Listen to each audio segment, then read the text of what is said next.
I never know what I'll find. But honestly, that's the best part.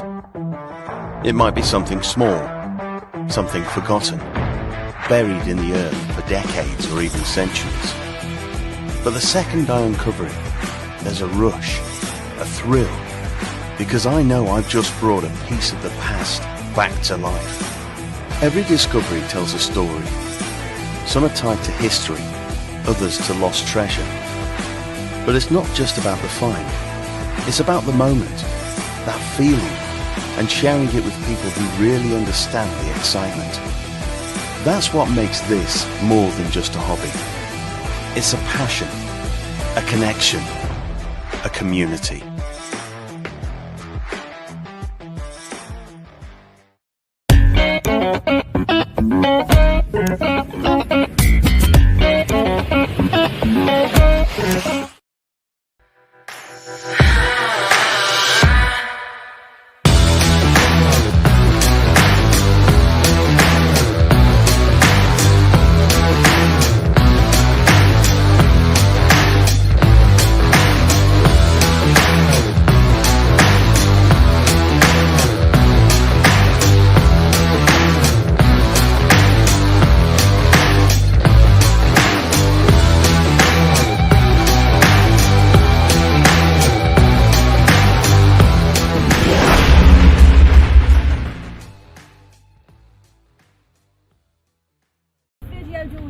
No, I didn't. I've just started now.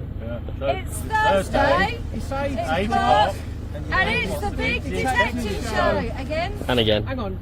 It's the Big Detective Show. You're watching. You're watching the Big Detective. Right. Yeah, that's So right. again. Wait till he nods his head and we'll all do it then. This is what happens when you give alcohol to people who are in some way slower than ourselves. Good evening, Adrian. Good evening, Donna. Good evening, everybody. How are we this very fine evening? We're everybody? good. Good evening. I've still got the t-shirt on. Hasn't washed. As well as Cheers, peeing everyone. herself, Good evening. as well as weeing herself often, she also wears her clothes constantly and doesn't take them off. I thought about it. It's not like a hand dryer. You do know that Dave's behind you. That's got to come out on the Yeah, Bobby there Bones you in go. the show, isn't it? Yeah. It's in his Donna's arse. Thank you for swearing. Polly pissy pants. I did not wet myself, seriously. Spilt my drink in my lap and it was freezing cold. It was as cold as it is outside today in my pants. You slept in them clothes and wore them the next day, I know for a fact. No, I didn't. Oh, can't do that. Oh, don't it feel like... Jimmy told us. What's happened to Stephen Brame? He hasn't been in the chat for a bit. Is he okay? He was here last week. Was he? Oh, I Yeah. didn't see the chat last week. He just told us to tell you. He just told us to tell you that he doesn't like you, so he's, just wants to keep it direct with me and Adrian. Really. Well, love you, Stephen, if you're watching later. Anyway, hello, everyone in the chat. We have got some sad news tonight. Some people have already mentioned it. Yes, tonight's show. It's inspired a wee bit by one of our previous guests, somebody I've been in contact with quite some time now, via the social media platforms, following the program Lost Relics of the Knights Templar.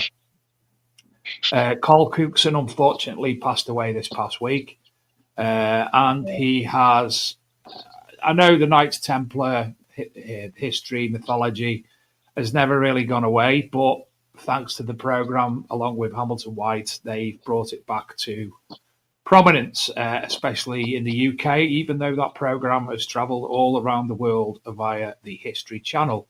And I know a lot of issues regarding what was actually put on TV, and some of the way that things that were said by Carl and Hamilton were altered to suit the History Channel's idea of what the show should be about. But nonetheless, Carl did a lot for the subject, and he was a thoroughly nice chap as well. And he was. I will miss chatting to him. So tonight's show, we chatted. We didn't have a guest this week, so we said, should we bring Donna out of the cupboard under the stairs and let us all talk about the Knights Templar, the history, the mysteries, and whatnot, which has actually made Donna do researching and Adrian do researching and me just like. Did Adrian do research? I don't believe that. Yes. Get books out the cupboard a minute ago. Dave's got books. Should we just say hello to people in the chat? Hello to people in the chat. We've got Nick West. Hope you're well, mate. Bless him. Nick West had a heart attack in the middle of the field, and if it wasn't for the farmer, he would have been dead. He was found. Andrew T, hello. And well done to Nick and the team from the Military Heritage Museum, who have just received news that they've had a grant accepted for the Military Heritage Museum today, which will go towards their travelling roadshow of museum finds. Congratulations. Well done, guys. Nick and his team found something in a field, not in this country, which I won't say what it is, but he's going to come on the show and talk about it. And all I can say, it's a detectorist stream. So really, I've got a clue, and he thinks I'm right, and I'm so excited to see that. Hello, Jim Painting. He's got an Xterra Elite Pro. I hope you're getting on okay with it. Dominic Tomzik, Nick Berry. Hi, Nick. Hope you're well. I love it when Adrian says people's names who are Polish. You get some right as well occasionally. Nick, thank you very much. I'm giving this to Julian Evan Hart tomorrow because I haven't seen him for a long time. So he'll get very excited and cry. David Evans, hello. John Clayton, Steve Bartlett. Steve Bartlett. Jeff Block. Yes, him as well. Mr. Philip Will's World, which makes sense because he knows Will's World. Party time. Hi, Keith. Hope you're doing well, Keith Ellis. Dave Seymour. Michael Jarvis, hi Michael. Mr. Howard, thank you Howard for joining. Mr. Frankie, Gareth for joining us. Ava, hiya, hope you're well. Lovely lady, she was at Rodney Cook. Otis, hello mate, you all right? Otis in the chat. Jacqueline Wilson, Jacqueline Walker's in. Jams Barnes, new viewer, never heard of him. Cheryl Dawes, hello Cheryl. Very looking forward to catching up tomorrow. Metal detecting at Middleton Castle, which I'm going to film and put on the show next week. That is have going a wonderful time. I didn't even know. I didn't get told in time. Somebody's going to have to give me an email address so I can get in contact. Donna, you're going to have to sell out and join social media if you want these invites. No, we're not going to tell you otherwise. To be honest, Cheryl hardly promoted that, and it sold out really quick because it's going to be a really good event. Rob Lewis, good luck, Kevin Allen, Derek Sherwin. Hi, Derek. Hope you and Andrew are okay. Matt Kent's in too. Hi, Kia, 1976. I wonder what year you were born in. That's what year car she's got. The Kia 1976. Very early one. Christ, done well keeping that on the road. Anyway. Talking of Knights Templar, I have done a bit of research. Can I just put in? Go on. You mentioned Dominic Tomzik. I just want to, for 5 minutes, I've gone stupid thing. Mark Ollie, friend of the show, he's going to be coming on in the near future. He's part of a symposium at the Mead Hall in Bartstree in Herefordshire, which is why it reminded me with Dominic Tomzik, who's from that way. On Saturday, the 20th of June, that's basically the night before the solstice. And it's the Mysteries of the Knights Templar Symposium, which is obviously why I wanted to mention it. The stunning Viking Mead Hall and grounds are the setting for one day of talks about the Knights Templar. Our speakers will deep dive into the lives of the intriguing order and the mysteries that they protected. If you want to find further information, email templarconference25, one word, at gmail.com and ask their information there. But yeah, fantastic. Would be a fantastic event, and in fact, we could ask Mark to give us his 10 penneth about the Knights Templar when he comes on, perhaps. Yeah. Sorry, Adrian, I interjected. No, I'll get myself out the way, and then Donna can fill in. But some interesting facts about the Knights Mark Templar. Holly will be there. They began as only 9 men initially, founded in 1100s, and it was Europe's first multinational bank, which is quite amazing in the 1100s. And this is one thing that got me. We think of Knights Templar, we think of the Knights. Only 10% were actually Knights. The rest were landowners, pilgrims, and like different followers of the order. Farmers, builders, and they had support staff with them as well. But the thing I loved is their rule book, Knights Templar rule book. No private possessions were allowed. It'd be a nightmare for you, Dave, wouldn't it, with your van bits? Simple clothing only. Silent meals. I only wear shorts and a t-shirt. Well, yeah. No hunting. Limited conversation. Donna, you're out. Donna's out. Some rules even dictated how many candles they could have at night. How blinking amazing is that? 4, apparently. 4? Oh. 4 candles. And the one thing he fell for that, didn't he? Even Donna got that one. No, I got it, and I was just waiting for him to bite. The one thing I love about why 4, and then I thought, the one thing I love is it was the first recognisable logo, which still to this day is plastered everywhere and stuff. And if anyone's into design or art or CDT or technical drawing, as we called it in the 80s, it's an amazing logo, which is simple but yet very interesting. And also, from what I read, Friday the 13th originates potentially from them as well. And that's basically because the bad luck thing is the Friday the 13th of whatever month it was that eludes me at the moment is the day that King Louis of France and the Pope decided to, let's say, disband the Knights Templar for their own profit.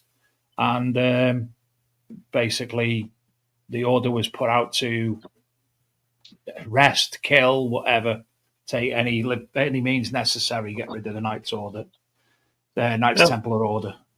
Isn't that amazing? British history that, well, it's, for us, Friday the 13th. No one else doesn't celebrate. No one else has issues with Friday the 13th. Do they outside? Not even the French. No. So it's an amazing bit of history, and more importantly, there's artifacts and partifacts that potentially could be linked to that, and I might have found one of them. I found a ring not too far from the second most important Knights Templar location, which is still there, Cressing Temple. It's a museum sort of centre now in Essex, Braintree, Essex. It's called Cressing Temple, and if you Google it, it had some major significance. And I found a gold ring with a cabochon sapphire, which everyone who watches the show has heard me say it loads of times, not far from there. And it could have belonged to a Knights Templar, a finger ring. So yeah, it's something which I think you'll never ever stop writing about, or someone won't, because there's so much information on it. It's amazing. Well, look how many Templar locations are easily accessible in the UK. Yeah. The most noticeable is that of Temple Church in London.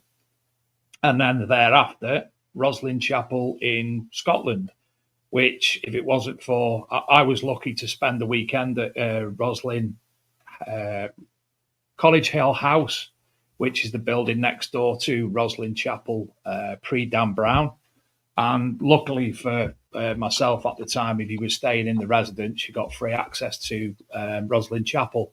So I spent 4 days sat in the chapel and had what can only be described as my only religious experience, not godly and what have you, but with the organs and that going off and sitting in an empty church with this fantastic architecture around you and the sound of the organ and what have you. It was just contentment and peace, which some could suggest in their religious terms would be a religious experience. That would be my only fascinating, and so many others as well. And Carl and Hamilton again brought a lot of them to the public perception again.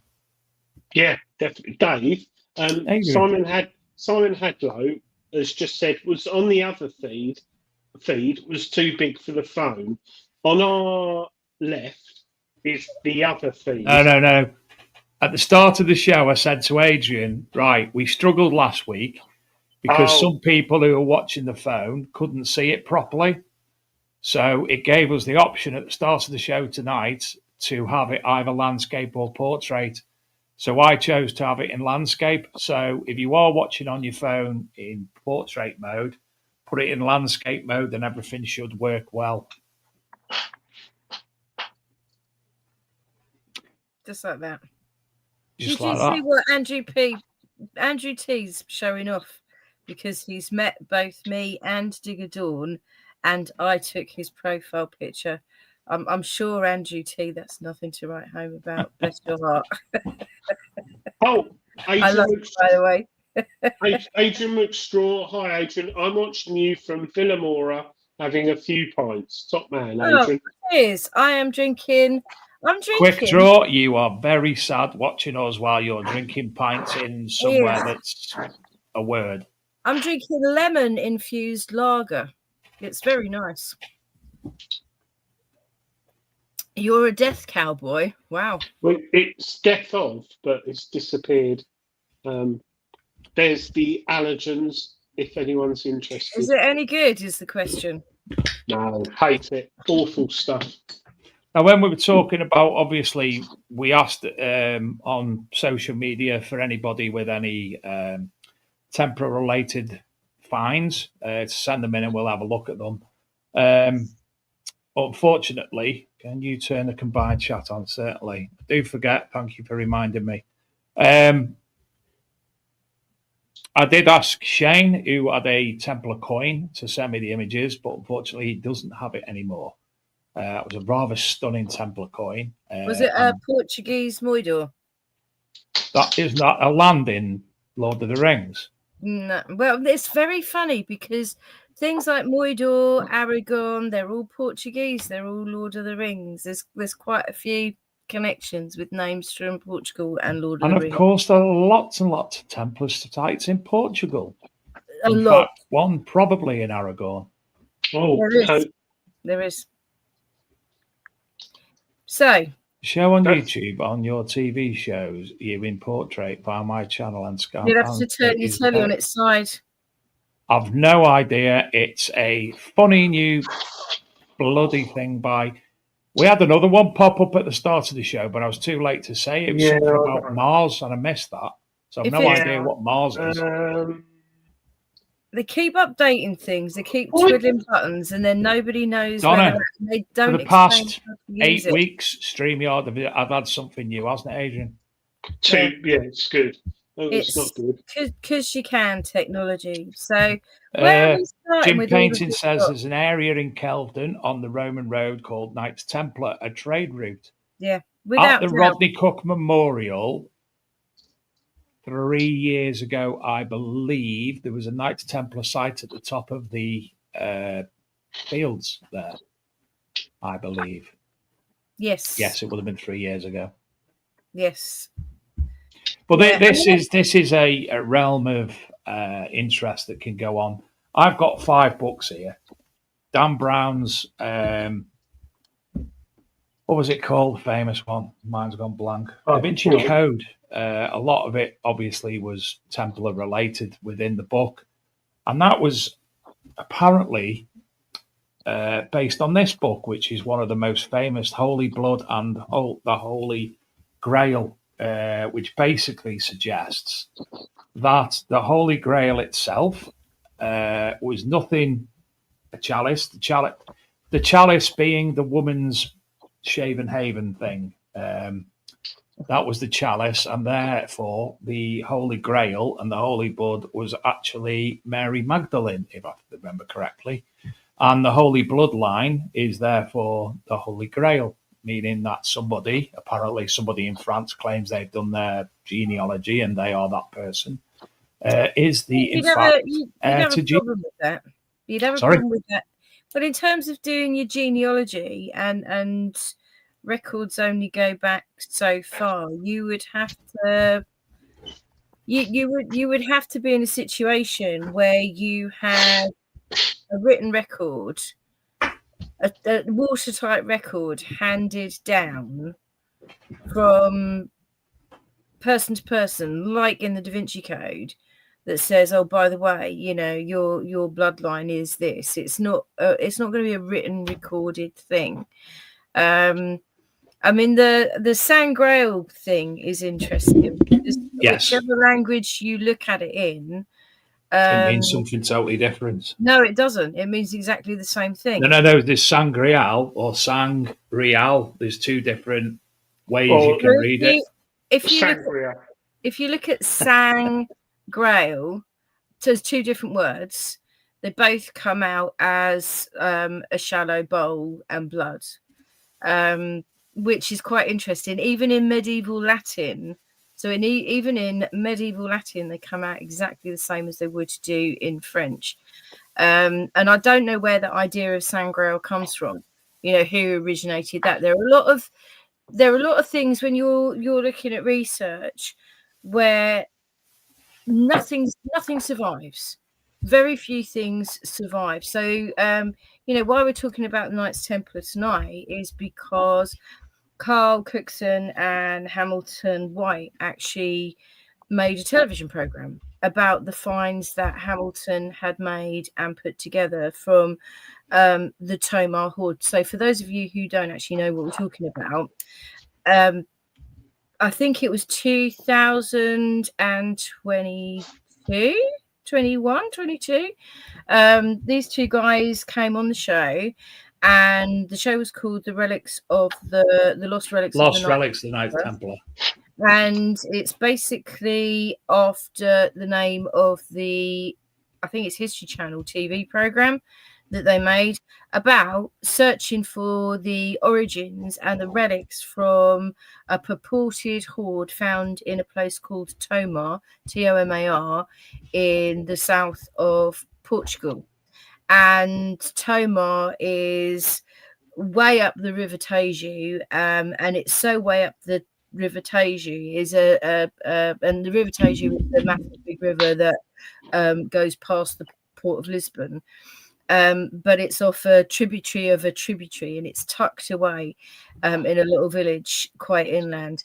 And the Templars really did like these places. You don't dispute that this place was potentially an early Templar site, because pilgrims seem to go upriver and hide away. They have a presence in the main ports, but I think what's going on in the main ports is far, far too visible.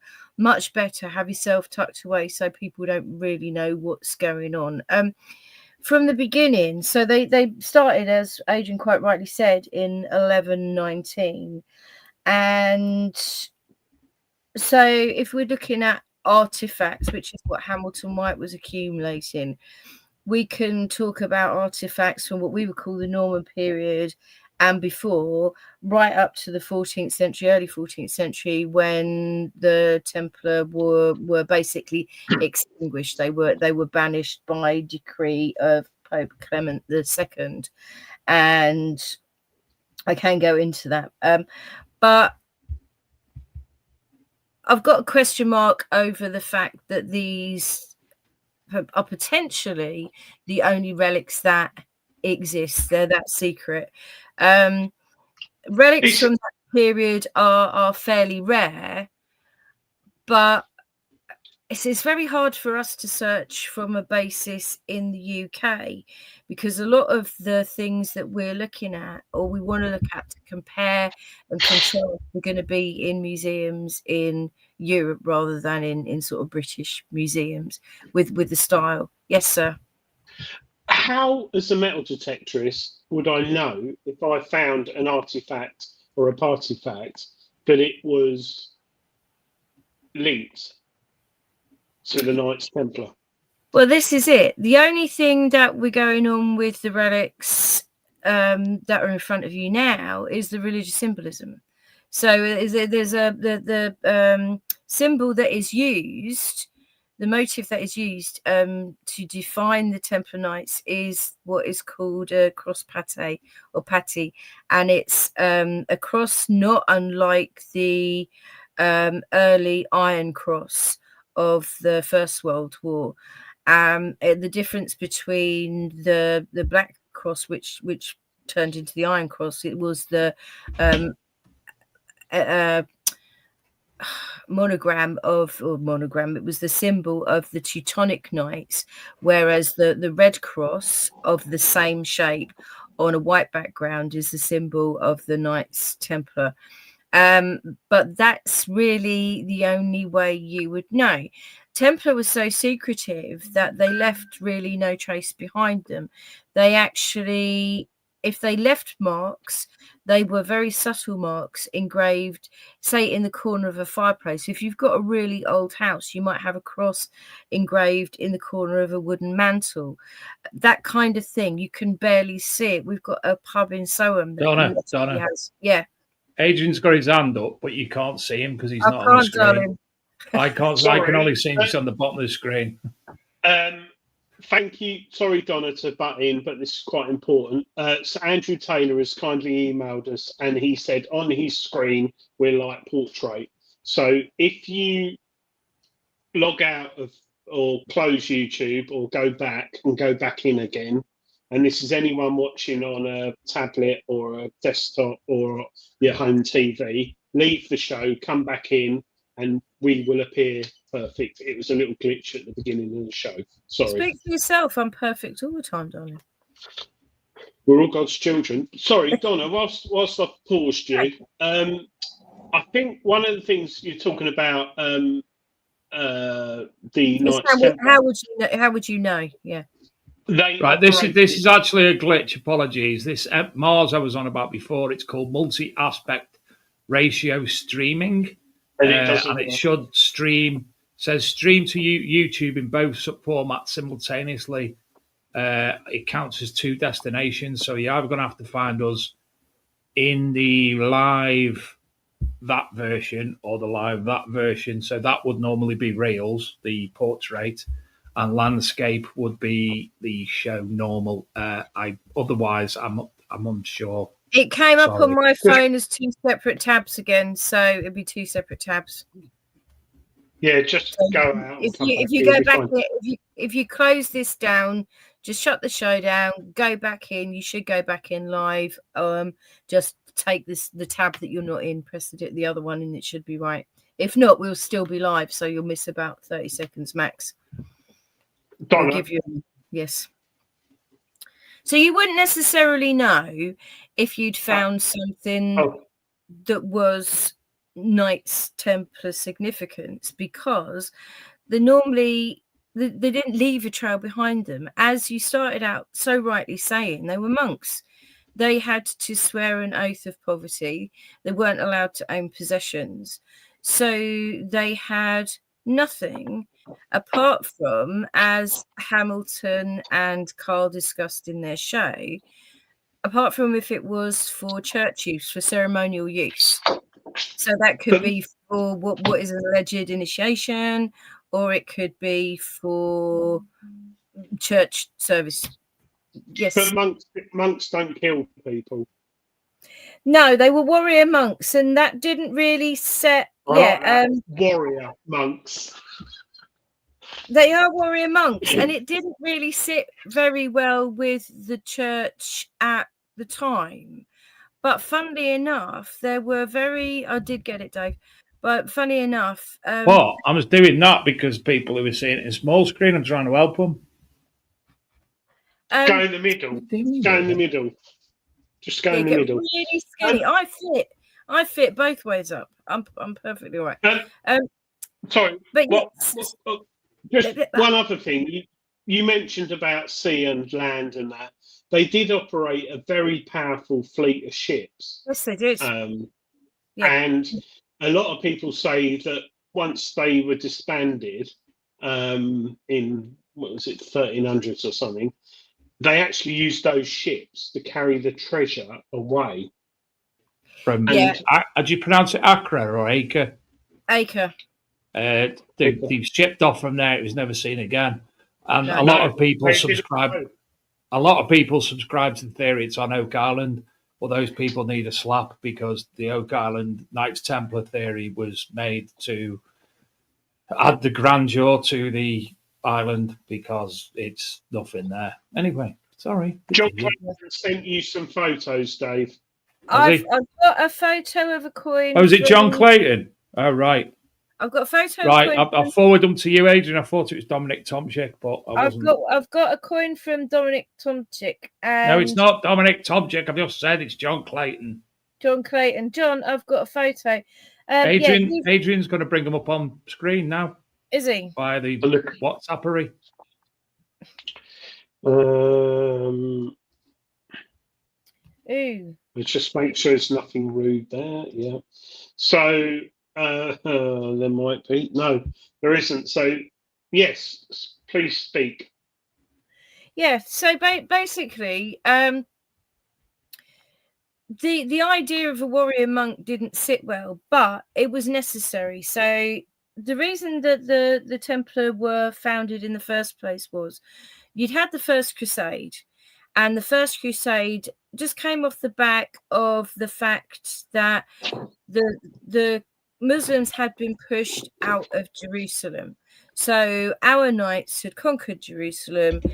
We had got a stronghold in Jerusalem. It was safe for pilgrims to go to the place of the birth of Christ, to make pilgrimage, to pay their respects. So before then, it had all been held under Muslim governance or Muslim power. So the First Crusade was a bit of a bloodbath. People were carrying money because you need money for your journey. So only wealthy people could afford to go, but it's a long way. So you are carrying money for your journey. And of course, you are a brilliant target for robbery. If you've got any jewelry, possessions whatsoever, even a horse, you're going to get robbed. And apparently people were coming back saying that there were piles, absolutely piles of dead bodies on the side of the road where people had been attacked.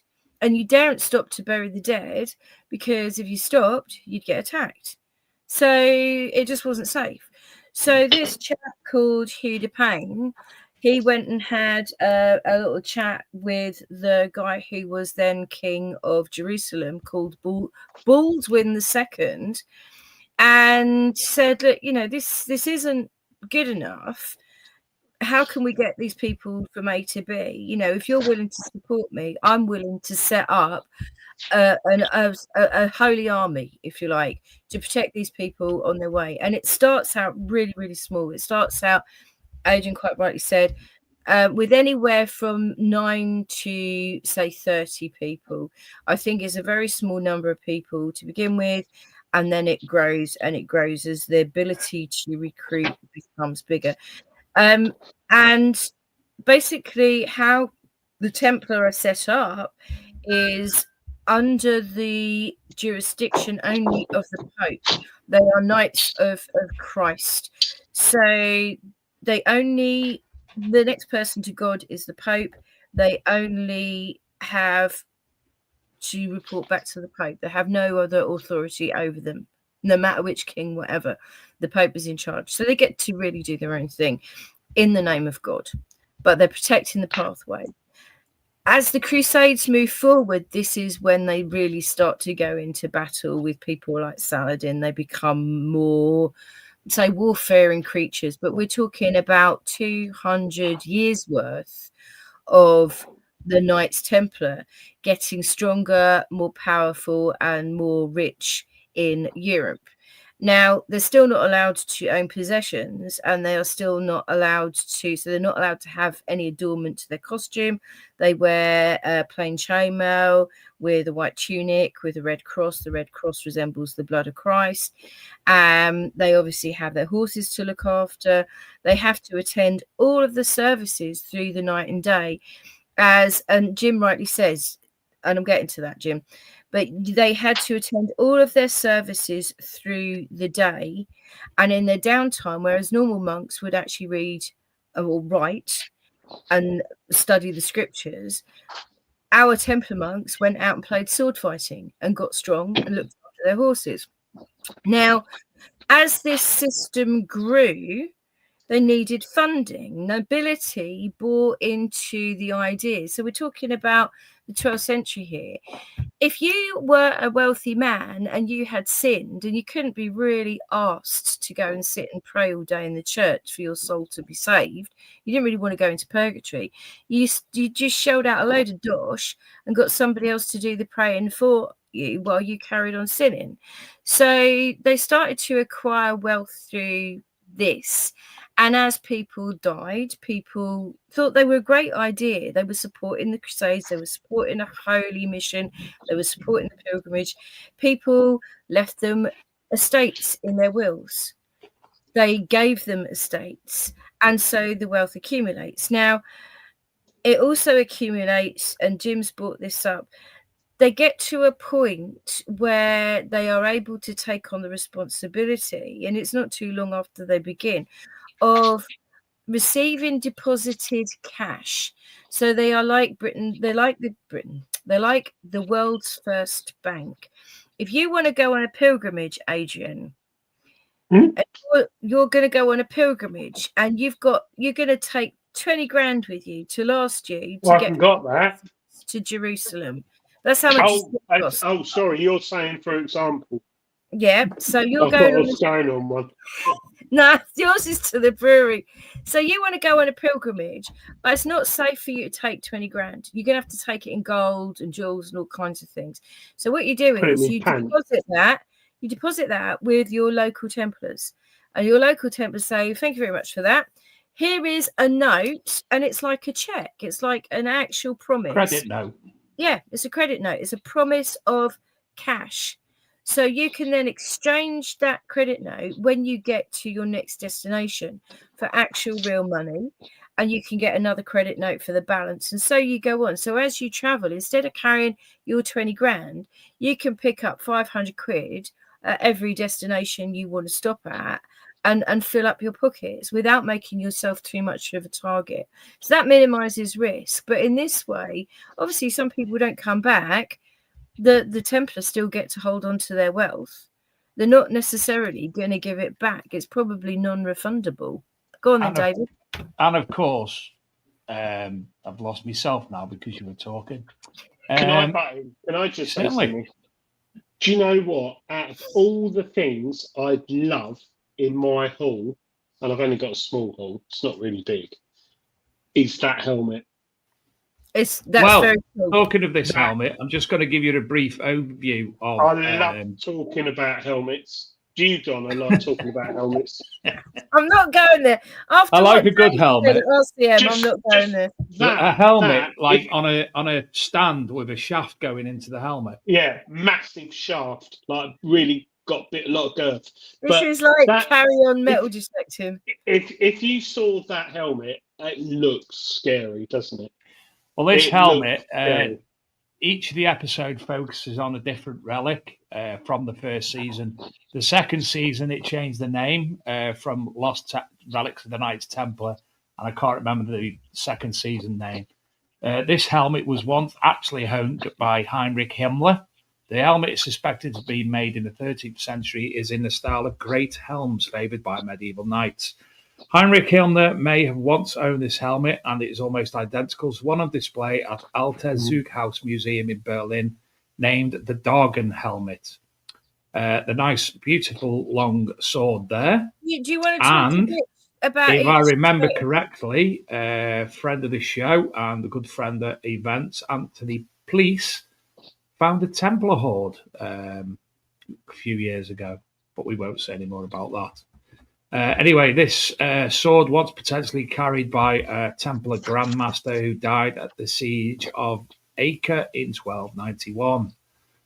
This chalice, and that's quite obviously a Templar cross on it, is an obsidian chalice. It was made from the world's rarest materials, obsidian, known as volcanic glass. It stands at 21 centimeters high and a diameter of 14.5 centimeters at the lip and measures 16.5 centimeters across the most bulbous part of the bowl.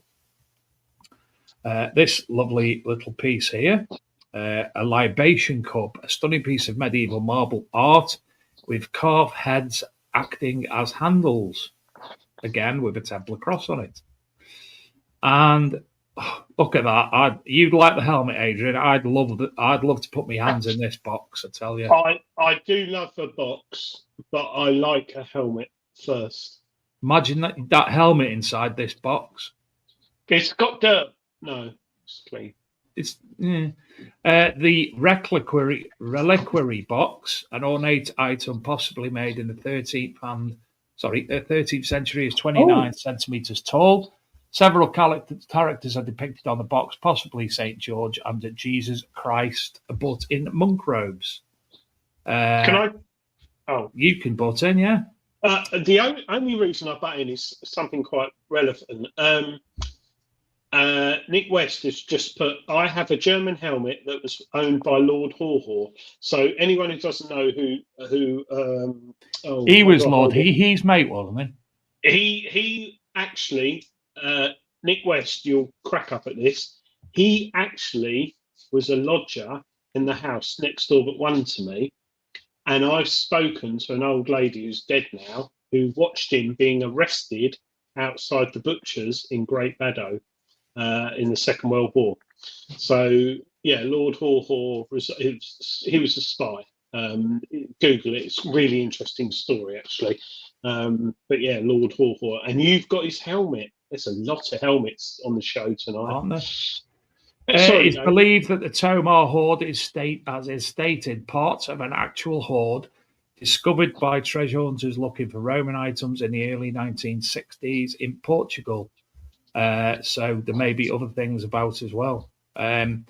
If you want to watch the episode of the show, I'll be putting a post together over the weekend, obviously in memory of Carl on the Archaeology and Metal Detecting magazine. And I will include the show in that. This post, if you want to read this, if you just Google Tomar Hoard, Tomar, it is the top ranked thing on there. So crack on at your heart's delight. It's important to say actually that disc on the front of the helmet is actually on the helmet that you showed. On the helmet. Your helm. Helmet. Your iron helm. Helmet. Yes, that one. The disc. We made Donna keep saying helmet. I know you did. Sorry, I don't see this. I'm used to children. But the disc on the front of it was actually put on helmet, big helmet made of iron, a very hard one. You're filth. We can't have you on the show again. You're filth. Right, sorry, start again. The disc on the front. The disc that people may be curious about is actually that oval disc was actually put on by the former owners. So if it was owned purportedly it was owned by Himmler. But how big was the disc? The German army. 6 inches. You're gonna get a slap. If I could just lean. Oh, you're just over there. Just give him a poke. But it was put on. Yes, thank you. I know what you're doing. It was put on by the German military just to say that it was part of their collection. So that's part of its provenance, if you like, and part of its history. So you wouldn't normally have a little disc like that on one of those kind of iron helms. I mean, imagine the weight of that on your head. That's Head, yeah. right. Have we all settled down now? So I thought you were going to talk about each individual item as you went through. I mean, I think so. The story is that the books. So whether it's a reliquary or whether it's a strong box, it's more likely probably to be a strong box because it is made of iron.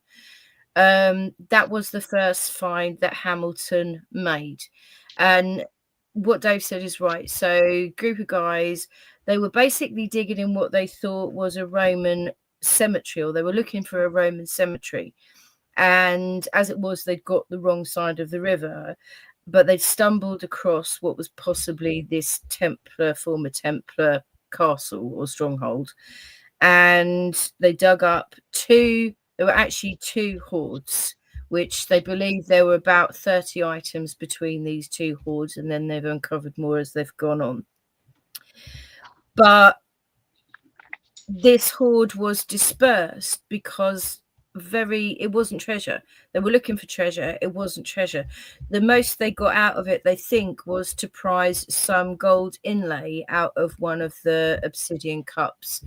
And it turns out that there are two of those. So one of the cups, the black cups, was the first cup that was discovered, and that was the second find after the box. So when Hamilton found the books, he actually found it on eBay, believe it or not. And he wanted to meet the person who he bought it from, flew over to Portugal to meet him. He got a feeling that if there was that kind of stuff, there would actually be more. Now, that box is interesting. It's probably, to my eye, it's probably been later engraved, I'd say. I don't think the engraving is contemporary with the feet, but I'm more interested in the feet. But Jesus and Mary are hidden round the back, as it were. So they're not visible. It's almost like they're a secret. So the actual embellishment on the front and the sides, I think, may be a later date. And I'm not sure whether Hamilton didn't think that himself when he was talking about it, but you can see it would have had a whacking great lock on the front of it as well. And I think he said before when he was talking to somebody that he thought the lock had been replaced or the mechanism had been replaced too. So there's a lot of secrecy has gone on. I can see that, Nick West, and it's very rude, and I'm not answering the question.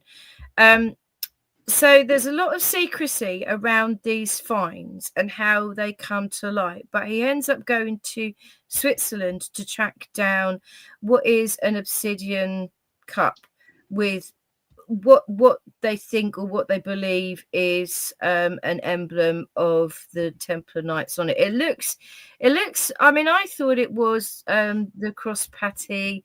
I can sort of see it, but it almost looks more like a hexafoil with a couple of leaves missing to me. It's definitely symbolic of some kind. But if anyone knows what obsidian is, it is a very rare material. They think that this obsidian came from... It's what kills the White Walkers. It's what kills the White Walkers. Yes. Winter is coming. Is that from Game of Thrones? Yes. Yes, I hadn't watched Game of Thrones. What a guess.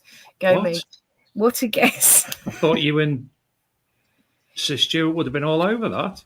Oh, don't go there. I would have thought so as well, but no, he hasn't got the patience. Yeah, so there are two of these. There's this size one, and I think this is the smaller one, and then there's quite a much larger one, and they're supposed to be a chalice. The largest one, or the larger one, is too big to hold liquid for one person. It would have been a cup that was shared or passed around between a group of people. So these are all purported to come from this Tomar hoard that was split up, and one of these, you can see where there's a big crack through this cup, and this is where Hamilton believed that they'd actually tried to prize gold inlay from. And it would have looked very impressive, actually, I think, with the inlay in it. But that was probably about the only gold they got out of it. And he said the receiving surface underneath there is quite rough, which it would be if you were adhering something to it with vegetable glue. Next, I mean, the baluster is right. The cup shape with that lip on it, I'm not sure, but it's quite difficult to work, and it's rare material to get hold of. This, I mean, to me, this looks a bit Roman. This is what they call the libation vessel. It's a hollowed out. I have to disagree with you there. What, that it's Roman? Yes, them faces don't swipe me as Roman. I would say they're more European medieval. I would say they're more European Roman rather than Roman Italy Roman.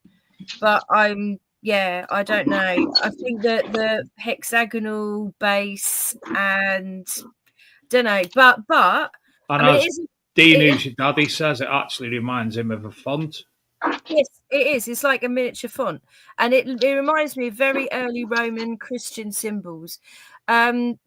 It's basically something that would have been used as a mixing vessel, so a bit like a mortar from a pestle and mortar, and it has a pouring lip, so it has a cutaway, so you can actually pour the liquid out of it. And Hamilton called it the libation vessel, but you can see how very finely carved that is, and it's of alabaster or marble, isn't it? Mm-hmm. Yeah, it's a stunning piece. Dave Seymour thinks it looks Persian.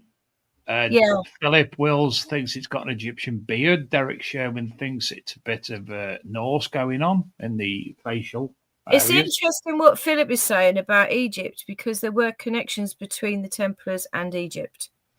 You haven't said about Freemasons, the link. No, we'll get to the Hermetic bit in a bit. Yeah. Well, we've got 4 minutes before Adrian's Wall, which is right tonight.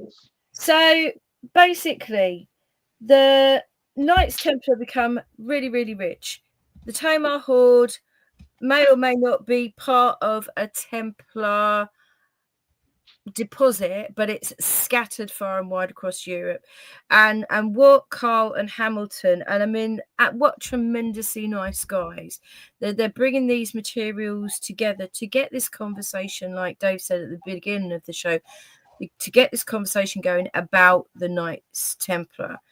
And they wanted to, their aim was really to get it into the public view, to get it into exhibition, to collect as much of it as you can. But it's very hard to do, A, when it's so very, very rare, and B, when everything has to be done in secrecy because people don't want to reveal their sources. Now, in addition to what we've seen, there are more artifacts. There are some white goblets.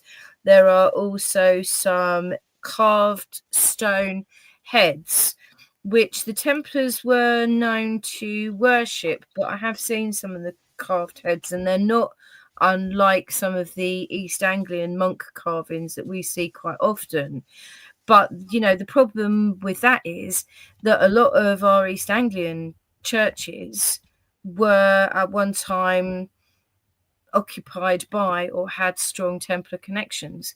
So I know Denny Abbey, just down the road from me, was taken over by the Templar for a little while. I mean, you've got the Crescent Barn just near you, Adrian, and you were saying about how would you identify a find. You made quite a significant find in that area that had Templar attributions. You know, it had no Templar motive on it at all, but it's the context that can make things. It was the type of patterning on the ring, that made it recognisable. Yeah. It's always good to have a bit of patterning on the ring. I mean, the coin that I've been sent here, we're going to put a picture up after our lovely, I was going to say the 9 o'clock news, but we have got Adrian's Wall tonight. Well, it's either I'm a Celebrity, Get Me Out of Here, or Adrian's Wall. So or Get Me Out of Here because I'm a Celebrity's on. Yeah. Is it on? I don't know.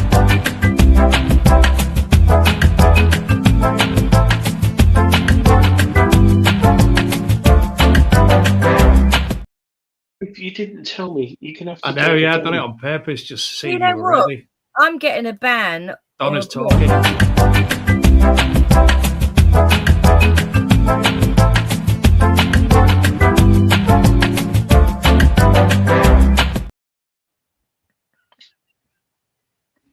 Adrian, Dean Who's Your Daddy asks, very pertinent question, are you going to reveal the answer tonight? Yes, he is. Yes, after people have guessed what it is. Okay. Fingers crossed. Right. So. Oh, James Barnes. He has a KT commandery to Geophys next year if he gets the chance. Please, can I come as your assistant? I won't metal detect. I just want to come. KT is what the people in the know call Knights Templar, of course. Yeah. And I thought the it was commandery can also be called a preceptory as well. So, you know what number goes first. And Donny, you do the numbers and I will read the answers. And the Over answer starts 21. now. And we've got John Clayton, number 10. You have to do it in bingo style. All right. And I don't know all the call outs. Number 10 was Maggie's dad. Dean McAvady at 18. It's not a key. It's not a Roman fibula. Guess differently, people. It's not a seal matrix. It's not a fibula. 69. Well done, John. It's not a pot lag. Dave Seymour. Paul Tongue's got it. Who's got it? Paul's tongue. Well done, Paul Tongue. Well done. How did you get it from that? It's very cruddy. It's guessing. It's guessing. I think we're going to have to change the way we do this. Yeah, we're going to have to change the format, Adrian. We will. Yeah, I am. I think we're going to have Dave's dungeon or Donna's dungeon. Don't have my dungeon, for God's sake. Can we have Donna's dungeon? Donna's dungeon's just got cakes and things in. Cakes. So this image has been manipulated a little bit. So it's basically a buckle. Is it? Tell us about the buckle, Adrian. Well, I think it's copper alloy buckle fragment, the outer edge of a cast, single looped buckle, a frame with the thickened ribbed outer edge with angled knots. One lost in antiquity. As it edges, fiercely braided, suggested date medieval 1250 to 1400. So now, don't you think if you turn it on its side, it looks quite zoomorphic, and the person who found it must have gone. If you found one piece, but to find two together, and they've not snapped recently, you can see from their wear. It's the same bit. It's not. So he's very clever in finding that. So and it was only found less than a month ago, or exactly a month ago. It's a partifact, is what it is. It's very similar to one of the buckle pictures I showed you earlier. Yeah, but Dave's right. It's one. Donna's right. It's one single piece of buckle. But if you'd have found that, you could have thought, "Oh, this is you know." What? But you know what. You know what he needs, Donna? He needs a book to identify that, doesn't he? He does. I've got one right here, actually. Hang on. I've got a Buckles book, but it's in the lounge. Yeah. Oh, it's that one. Yeah, funnily enough, it's in here somewhere. Which, ladies and gentlemen, if you would like to read a review and see a brief video, again, return to the Archaeology and Metal Detecting magazine this weekend, and you shall read a marvellous article and review about said book by the good Lady Martin. The good Lady Martin's actually put it to some good use as well. It is an absolute stonking book. And Adrian and Donna have been sending picture messages all day of buckles next to the actual image within the book, and it works. You'll be astounded how many actually are relevant. Yep, even bits. What I like is I think what I like is there are lots of pictures in there of construction. So where they've actually put like the buckle plate, the buckle, belt mounts, all on like what would have been a belt, so that you can actually see how everything fitted on, how all the fixings fitted on. So if you find a little artifact, you can piece it together using that book, which they don't normally do. I think that's really good. Thank you. And also, there has been a comment about that book, which is a good one, from Miss Ellie, Detectorist, who probably people follow on Tubes of You or Book of Faces. There's no actual specific dates on a lot of these buckles, but unlike coins aren't minted, and buckles have been reproduced. So let's say I produced a buckle that people liked in 1290. That could have been replicated in 1350. So it's very awkward. But this book ties down the sort of era. And I was quite surprised. Some buckles I've found, which I thought weren't that old, were actually Roman. And the Romans introduced buckles into Britain, which I didn't know either. So it's a really good book. And who would like us to give one away? Not tonight, but maybe next week. Who would like us to give one good up to Christmas? Big book. Look at that. It's 344 pages of gorgeousness. Can I actually say? No. It does give you specific dates. If you find your buckle, not on all the buckles. Not on all the buckles. If you find your buckle number and you go to the number, it doesn't give you the date in that paragraph. You have to go to the top of the section, which may be 4 pages away, and it'll give you the date. So, and it'll give you the date here between 13th, 14th century. It won't say on Wednesday afternoon in 1745. That's what. It's not like a minted coin. It will say like 19.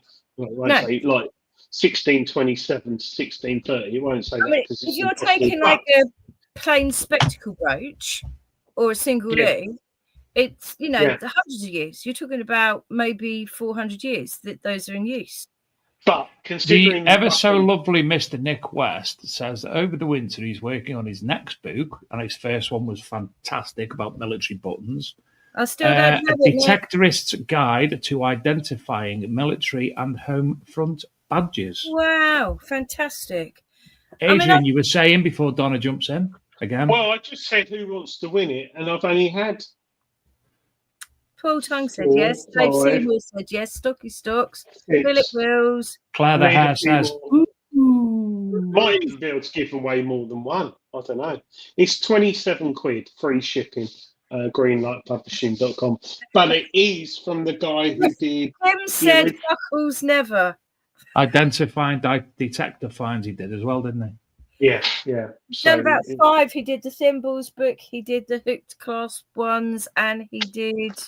There's another general finds one he did as well.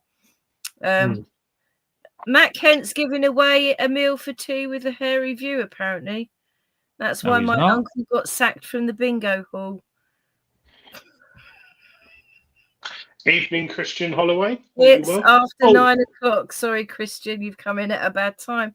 A Black Friday deal now on, Adrian. So, where were we? You asked about the idea of hermetic ritual and the Masons, and Dave will pick us up on all of that sort of stuff. So I'm just gonna. Well, the Freemasons. What most people don't realise about the Freemasons is a lot of the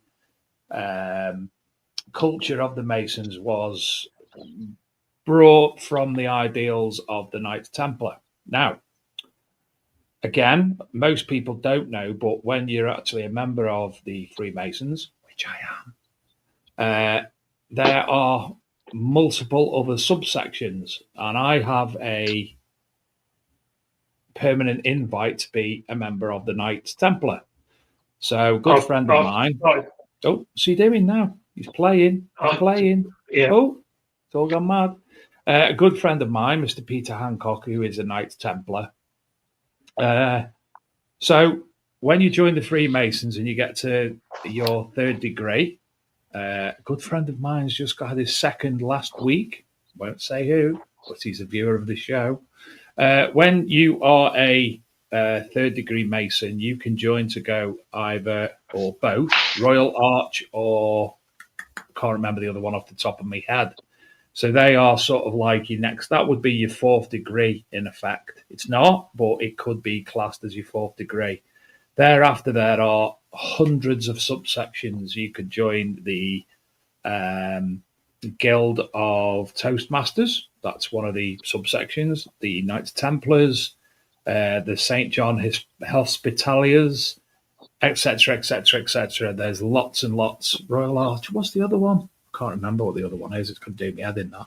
But all these subsections obviously exist. But obviously, the Knights Templar, one of my local churches in Siddington, interestingly, where I got married and my children were christened, they have an event every year where all the local Knights Templars hold the service there. So it's still a very big thing. It's loosely, obviously, connected to the original Knights Templars because that meant to have went completely out of the window when King Philip of France and can I just do this because it's doing me? I didn't look at myself. King Louis of France, Philip of France, whatever. I've lost it now. Philip of France and the Pope at the time decided to get rid of them all. So that was supposed to happen, but it suggested that it did continue on in other forms, and it's been running underground ever since, and it still exists today. However, the Knights of Christ. And then there's also half-wits who decide to set up their own Knights Templar organisation nowadays and say they are Knights Templar and withhold the traditions of blah, blah, blah, blah. Donna, yes, Pomsey, it is a loose connection, but it is a connection nonetheless. Donna, are you a lady of masonry? No, you're not allowed women in Freemasonry. No, I've been invited to join our local knitting club fundraising. WI. No, but honestly, to be fair, they wouldn't want me in it, and I mean that. This belongs to my dad. All of the men in my family are all Masons. So that was my dad's. Interestingly, when you say all of the men in your family were Masons or are Masons, another little known fact is that people who have a senior relative, father, who was a Freemason, generally get the opportunity to go past all the initiation stages and the blackballing and such like to become a Freemason. Don't you, Mr. Gaylor? Yeah. Can I talk about metal detectors? Yeah. So the Nocta Legend 2 isn't quite out yet. I've got one of them books. Yep. All right. Yep. Yep. The Nocta Legend 2 isn't out yet, but it's going to be very imminent, I think, which is quite interesting. Some people also might have received a Dr. Otech email. Did you get one, Dave? No, I think I'm probably blacklisted. I'd say just stay blacklisted. £79 for a metal detector, pinpointer, trowel, and all that. That'll go down like 10 foot. But also, Mine Lab have got a Black Friday event, I think, tomorrow.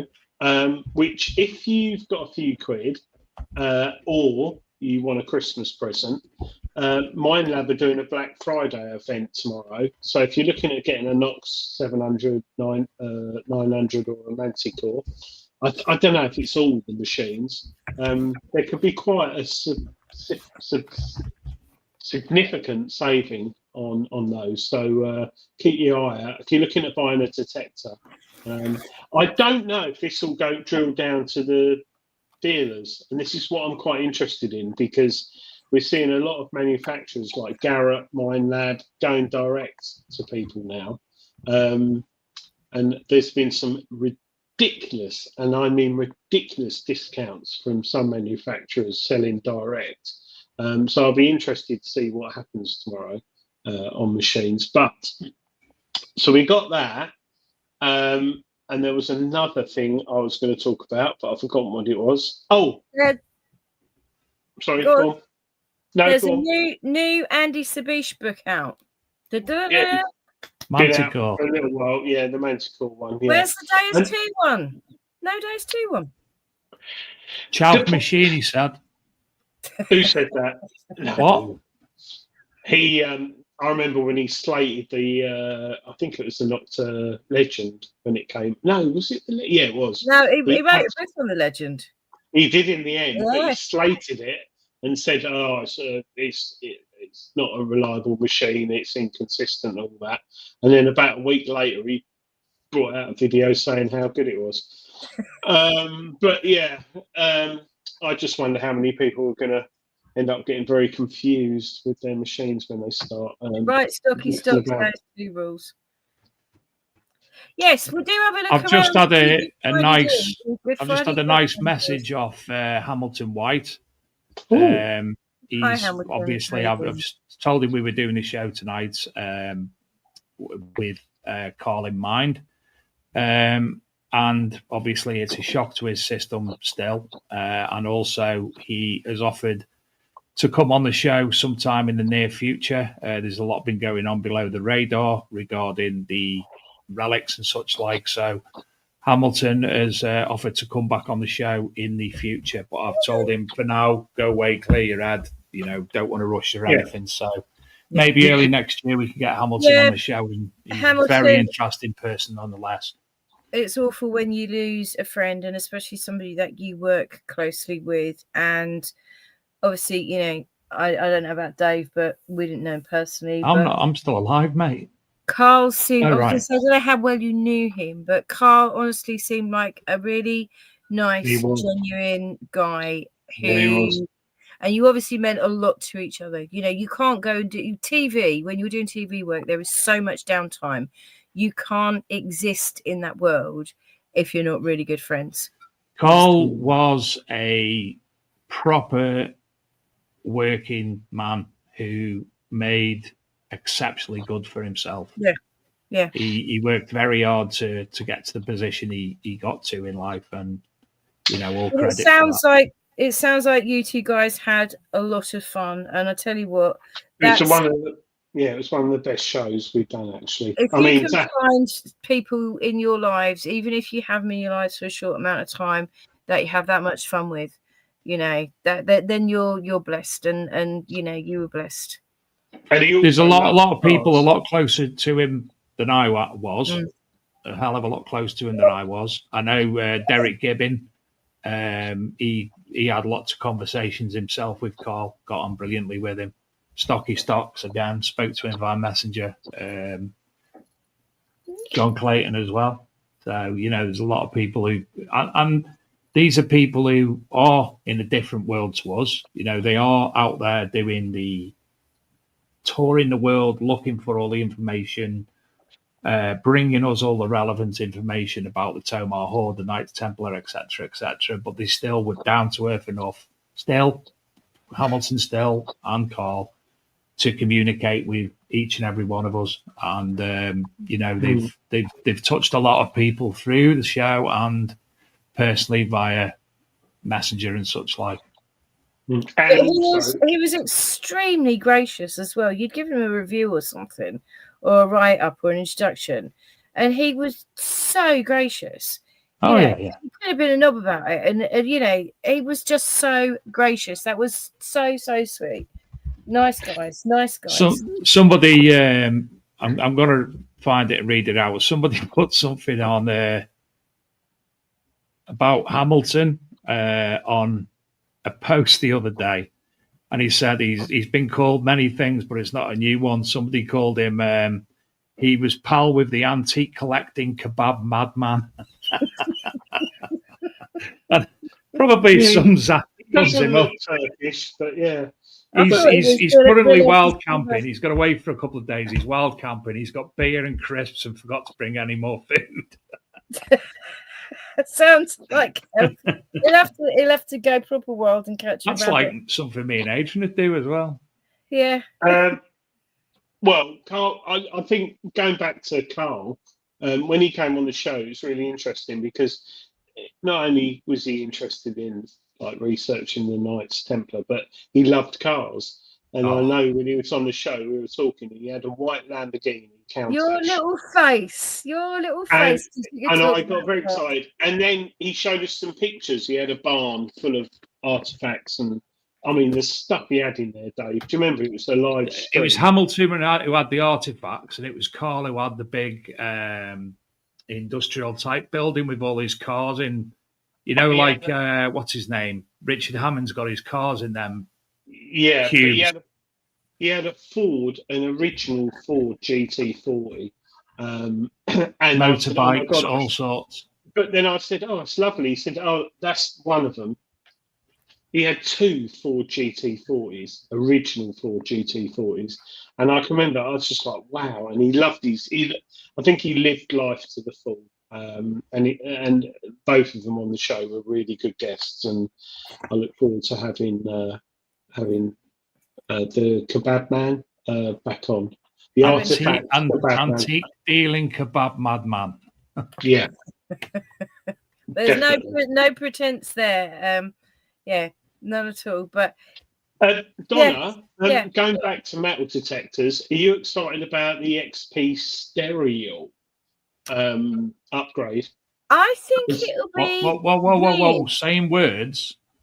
Explain before you ask the question. Explain. It's in mono at the moment.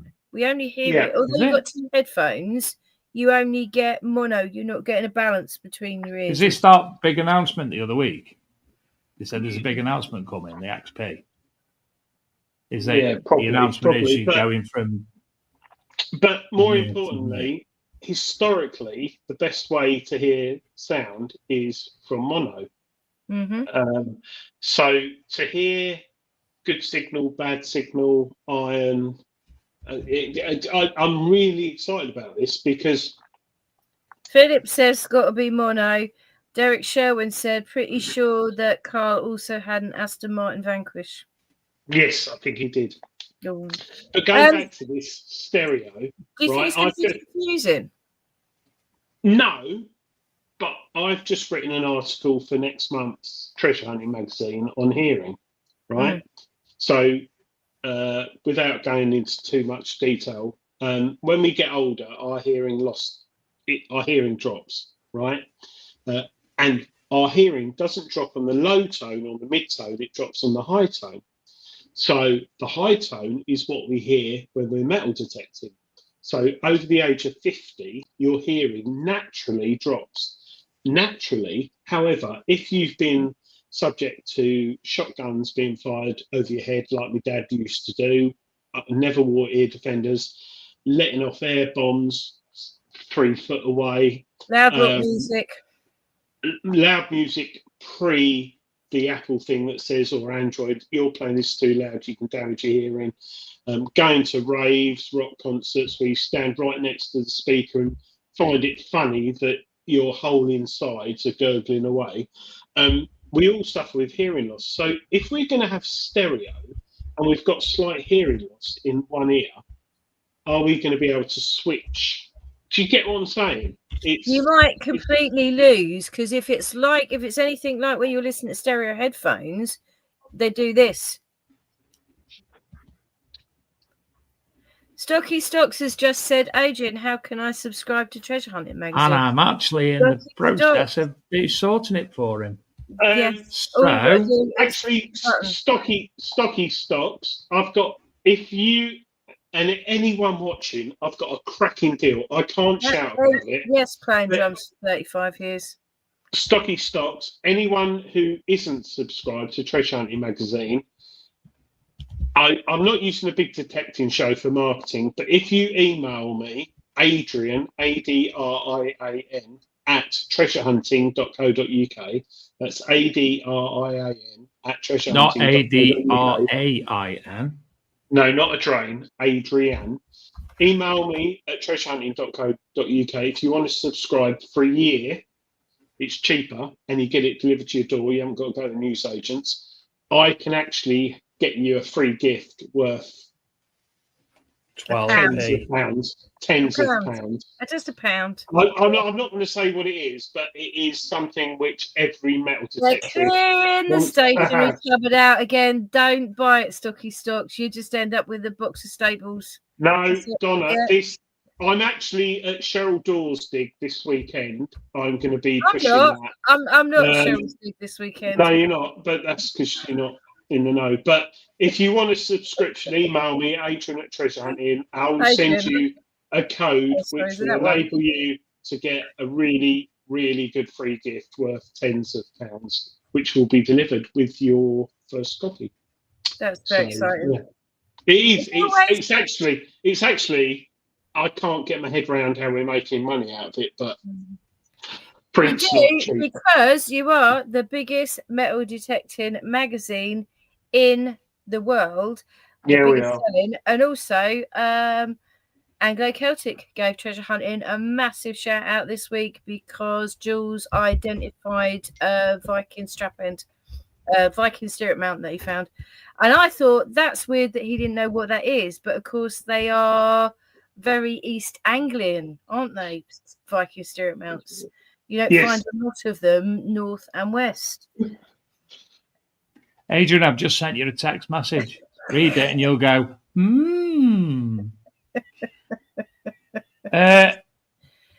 if you, just to do a little bit of pimping on my own behalf, do you like that? Yeah. Good, isn't it? If you would like to do a bit of pimping on my own behalf, obviously I am the editor of the Archaeology and Metal Detecting magazine, which Donna is a writer for as You're going to be getting an article on the Knights Templar too. You can go to www.archmdmag, as we put in the thing at the start of the show, and we have lots of new articles coming through at the moment. Share screen, share screen, share screen. Is it sharing? Yes, it is. Interestingly, we have the health and well-being benefits of metal detecting, a comprehensive analysis. We also have the unearthing the truth about lords beyond the miracle, beyond the miracles, the cutting leaf fairies, the initial alphabet, teaching alphabet, things that have been found. We have an article on metal detecting's first use to find treasure, puzzle wood, unraveling the mysteries of nature's wonderland. Because it's not just archaeology, it's not just metal detecting, it's also history itself. Celtic coinage mints in the UK. How do we best interpret decoration of early Anglo-Saxon artifacts? And a very good one, mainly by Tony Kaywood, how to use LiDAR, GeoHack, Tithe, and old maps, with lots of links in there. There's lots of different subsections. If you pop on other, there's an ID library. How many hundred articles? Lots and lots and lots and lots and lots and lots and lots and lots and lots and lots and lots and lots and lots and lots of ID things. Copyright. And we have an education area which will help you find some academic sites that may be of use in the world of research. And we have downloadable content with all back issues of the printed version of ArchMD Mag, some to go up as of yet. And what else is on there? Links. We have lots of lovely links as well. How many could I just share? Andrew T is struggling to get post. He's in Canada. How do you say it, Dave? Canada. Yeah, he's in Canada. He's getting his magazine posted. Canada have had the world's biggest postal strike ever, I think. It's a nightmare.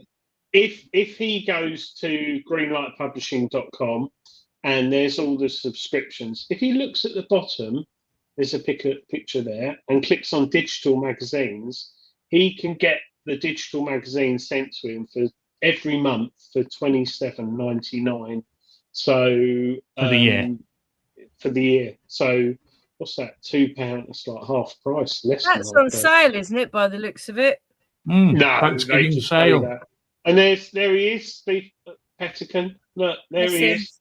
So this Hello, Tidy.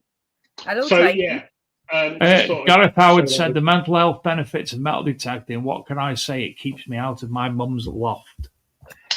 Well, after Tony Kaywood went up there and smashed loads of sherry bottles, tried to light a fire, drilling holes into the bathroom, we're never doing that. All right. Nick Berry. We had the chap on from Archie, the guy who Yes. does that. Thoroughly interesting bloke. Shane, if you speak to Shane, he swears by it, uses it all the time. Yeah, I actually did an interview with him, Chris. It's Chris, isn't it? Yes, Chris, yeah. Yeah, interview with him a few months ago. Lasted about an hour. It's going to be in Treasure Hunting magazine. And it is an exceptional site. It's got a few bugs in it here and there, but he's constantly upgrading it. And I won't go into. I'll tell you what, we'll get him on, Dave, because he's on his canal boat, isn't he? It's a good idea. You'll have to duck into a pub. I'll message him because his website, I think. How can I? I've got to be careful I say this, but a vast, significant amount of hoards and significant finds.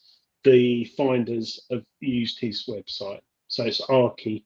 Yeah, we'll get him on the show. And also, if I'm not wrong, last time he did a special offer for show viewers as well. Yes, I think he gave free access for 30 days, full access to the site.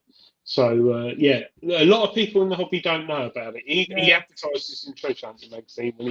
Can you Stocky Stocks, what's your real name? Because I haven't got a clue who you are. No. I thought you was someone else. It says that metal detecting actually saved him. Gareth Howard's, Nick Berry said, how does Gareth get in his mum's loft? Gareth says, I weight bear from the waist up, Nick. Just drag myself up immensely strong wrists. He's got very hairy palms, but really Andy bad. Stockwell. Andy Stockwell. Yeah, right. It's Right, that time of the night.